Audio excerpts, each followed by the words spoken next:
उन्हाळा सुरू झाला की मार्च एप्रिलमध्ये मस्त असा कैरीचा सीझन येतो आणि कैरी बाजारामध्ये भरपूर प्रमाणावर मिळते. तर आपण कैरीचे वेगवेगळे पदार्थ बनवून खात असतो. तर आज त्यातलाच एक प्रकार आपण साखर आंबा बनवणार आहोत. तर मस्त असा रसरशीत बनून तयार होतो, कमी साहित्यात आणि कमी वेळात बनतो. चला तर बघू कशी आहे. नमस्कार, मी अंजली कुंभार. माझ्या या चॅनलवर तुम्हा सर्वांचे मनापासून खूप स्वागत करते.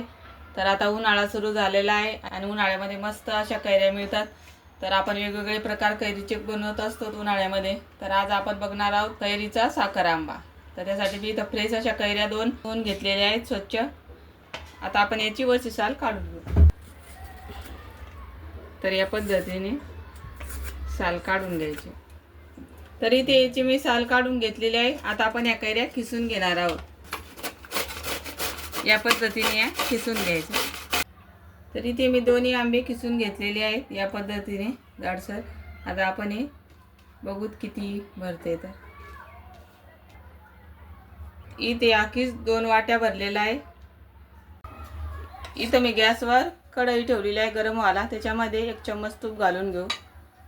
आता तुपामध्ये आंब्याचा किस घालू आणि परतून घेऊ. आता या आंब्याचा किस आपल्याला याच्यामध्ये 2-3 मिनिटं परतून घ्यायचा आहे. हा साखर आंबा वर्षभर आरामात टिकतो. लहान मुलांना मस्त तुम्ही जॅमऐवजी सॉसऐवजी हा साखर आंबा चपातीला ब्रेडला लावून दिलं तर मुलं खूप आवडीने खातील. आता याच्यामध्ये 1 लवंग, 1 मिरा आणि 1 दालचिनीचा तुकडा घालते. याच्यामुळे याचा चव अजून छान येते. 3 ते 4 मिनिट आम्ही किस मस्त परतून घेतलेला आहे तुपामध्ये. आता आपल्याला याच्यामध्ये साखर घालायची आहे. या वाटीनं 2 वाटी आंब्याचा किस होता. आता आपण याच्यामध्ये 1 वाटी साखर घालू. साखर किसामध्ये परतून घेऊ. आता हळूहळू साखर याच्यामध्ये विरघळायला लागेल.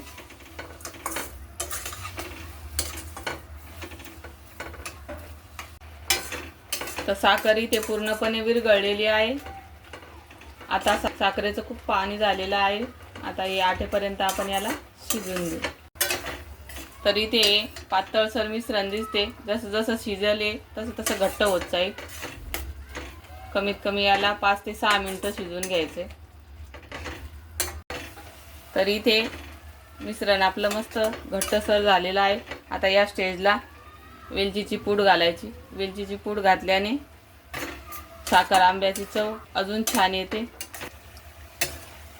तर इथे आपलं हे मिश्रण मस्त घट्टसर तयार झालेलं आहे.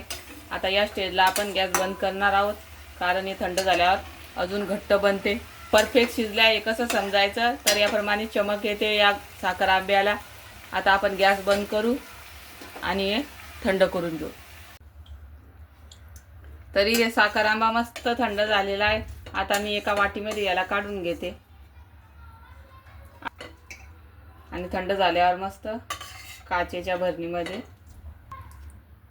तरी ते तयार झालेला आहे मस्त असा साखर आंबा. आता हा थंड झालेला आहे, पण याला थोडं अजून थंड करून घेऊ आणि मग हवाबंद भरणीमध्ये भरून ठेवू. तरी ते मस्त रसरशीत असा साखर आंबा तयार झालेला आहे. आता एकदम थंड झालेला आहे हे मिश्रण. आता आपण हे काचेच्या भरणीत भरून ठेवू.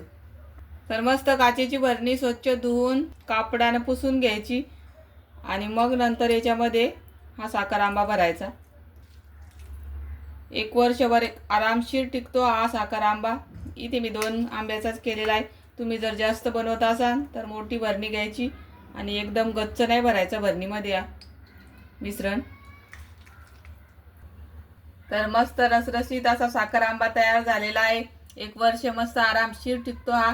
या पद्धतीने थंड करून बॉटलमध्ये भरायचा आणि झाकण लावून मस्त स्टोअर करून ठेवायचा. रूम टेम्परेचरलाच तुम्ही हा ठेवू शकतात, फ्रीजमध्येही ठेवायची गरज नाही आहे. तर या पद्धतीने नक्की साखर आंबा करून बघा आणि अशाच नवनवीन रेसिपी बघा. लाईक, शेअर, सबस्क्राईब करा. धन्यवाद.